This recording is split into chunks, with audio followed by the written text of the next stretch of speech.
ዲያቆን ነበር? አዎ። ይቀድስ ነበር? አዎ አዎ። 5 ዓመት 5 ዓመት? አዎ። በቅድስና? አዎ። በቤተ መቅደስ? አዎ። እንዴት አስወጣኸው? ገና ትምህርት ቤት እያለ ነው የጀመርኩት። ግን እየተማረ ያለ ነው የጀመርኩት። ሲያገለግል ከአገልግሎቱ እንዴት አስወጣኸው? እያልኩ ነው በቃ ቀስ እያልኩ በኋላማ ዙሪያ ጠንቋይ ቤት 7 ወር ቁጭ አለ። እሺ፣ በቆሎ ትምህርት ቤት ውስጥስ ምን አድርገዋል? በዛማ ብዙ እንዲመራመር ሽኩሽኩለዋለሁ፣ አይሰማኝም። ዲያቆኑን አይል፣ ቄሱን አይል፣ ምኑን አይል፣ በቃ የክፉ መንፈስ ሰለባ። ስንት ዓመት ቀደሰ? 5 ዓመት ቀድሰዋል። 5 ዓመት? አዎ። 5 ዓመት? አዎ። የት ቤተ ክርስቲያን? ገብረ መንፈስ ቅዱስ። ገብረ መንፈስ? አዎ። እንዴት አወቃችሁ እናንተ መንፈስ መሆናችሁ? እኛ በቃ እናስወጣዋለን። አንዳንዴ ቅዳሴ ሲታዘዝ እናስቀረዋለን። ምን አባታ አንተ አውዚ ይሁኑ ይላል ጨዋታ እያለ አንተ እዚህ ትሄዳለህ እንዴ? ብር እያመለጠህ አይደል እያልን ቁማርም እናጫውተባታለን።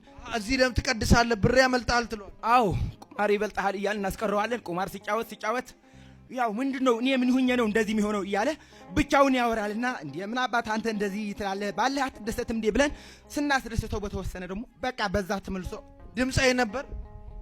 አዎ ተንስ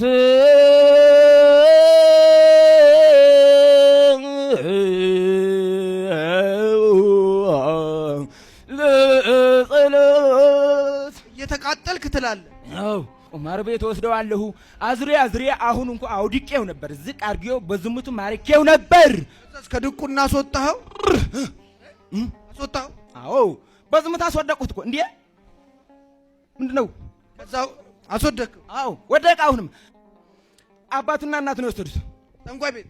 አዎ ቸግራቸው አመት ሙሉ ስንከራተት እኛም በቃ ያው እንግዲህ ተስፋ ስለነበረን ቁጭ አልንና ከዛ ከጸበሉ ስንት አመት በድቁና ህይወት ውስጥ ተማረ?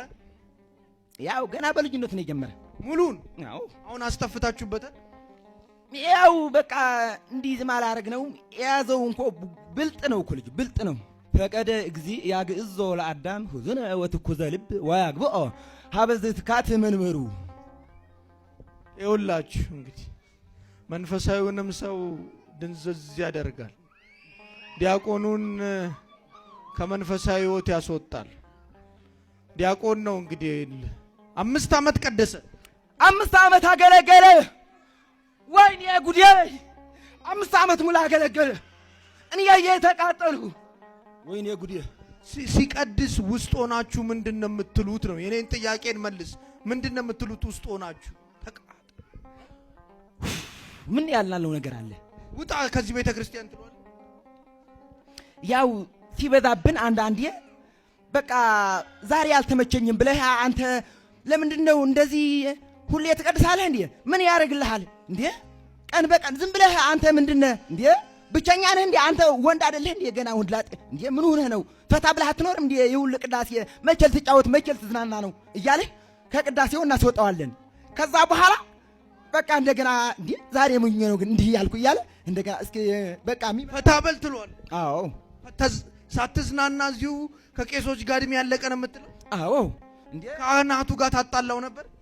ከካህናቱ ጋር ምንም አላጣላውም። በቃ ምክንያቱ ዕውቀትም አለው። ሰው ሁሉ በጣም ይወደዋል። እዚህ አገሩ እንዴት እንደሚል እኮ ጎበዙን ዲያቆን አስቡት። የመናፍስት ሰለባ አድርጎ ድቁን ምን ታረጋ? አንተማ ቤተሰቦች እኮ ነው ጠንቋይ ጋር የወሰዱ። አዎ ጠንቋይ ሄጃለሁ። ብዙ ዓመት እንደውም እያረስኩ እዛ እየቆፈርኩ ጠንቋይ ቤት ከዓመት በላይ ተቀምጫለሁ። እዛ ጸበልም ቤት ይለኝ በቃ ዓመት ምናምን ለፋው እምቢ አለኝ። ከዛ በቃ እዛ ጠንቋይ ቤት ጣሉኝ። ዓመት በቃ 7 ወር ነው 8 ወር እዛ ጠንቋይ ቤት እያረስኩ እንደገና ክፍለ ሀገር ወደ ቤት ሄዳለሁ። ደርሰና ይለኛል። እንደገና እዛ እየተመለሽ በቃ ገበሬው አረገኝ። በቃ አይዞ በርታ፣ ጸልይ፣ ከቤተ መቅደሱ አትጥፋ። ያው መቼም ነገሮችን ቢያበላሽም ከዚህ በኋላ እግዚአብሔር ብዙ መንፈሳዊ እድሎች ይፈጥሩልሃል። ስገድ፣ እግዚአብሔር ካንተ ጋር ይሁን። እግዚአብሔር ይጠብቅልህ።